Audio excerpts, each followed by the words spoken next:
ছোট্ট একটা interesting story বলি। একবার আমি রাস্তা দিয়ে যাচ্ছিলাম, তখন একটা ছোট্ট শুয়োর আমার পায়ের কাছে কাদা মাখা অবস্থায় চলে আসে। আমার দেখে খুব মায়া লাগে, আবার কিউটও লাগে। ছোট্ট একটা মায়া ভরা মুখ, মিষ্টি পিঙ্ক কালারের কিউট। তারপরে আমি ভাবলাম, এর কাছে আমি বাড়ি নিয়ে যাব, আমি তো ডগ ওনার, শুয়োর কি করে পালবো? অত ভাবিনি। তারপরে আর নিয়ে চলে এসেছি। নিয়ে চলে আসার পর খুব আলিশান ভাবে আমি তাকে রেখেছিলাম।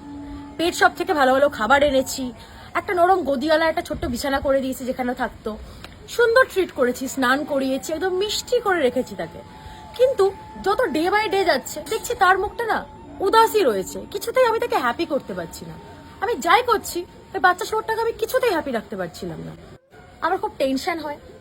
তখন আমি আমার কিছু ফ্রেন্ডকে ফোন করি সাজেশনের জন্য, কি করি বলতো ভাই? তখন আমার ফ্রেন্ডরা বলে, তুই কি পাগল, একটা শুয়োরকে বাড়িতে এনেছিস, ওকে রাস্তায় ছেড়ে দিয়ে আয়।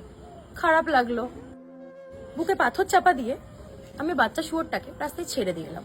ওমা, ছাড়ার পরে দেখি উদাসী হাওয়া, কাদায় লাফাচ্ছে, কাদা থেকে দৌড়ে চলে যাচ্ছে, পাকে গিয়ে পড়ছে, আবার উঠে আসছে।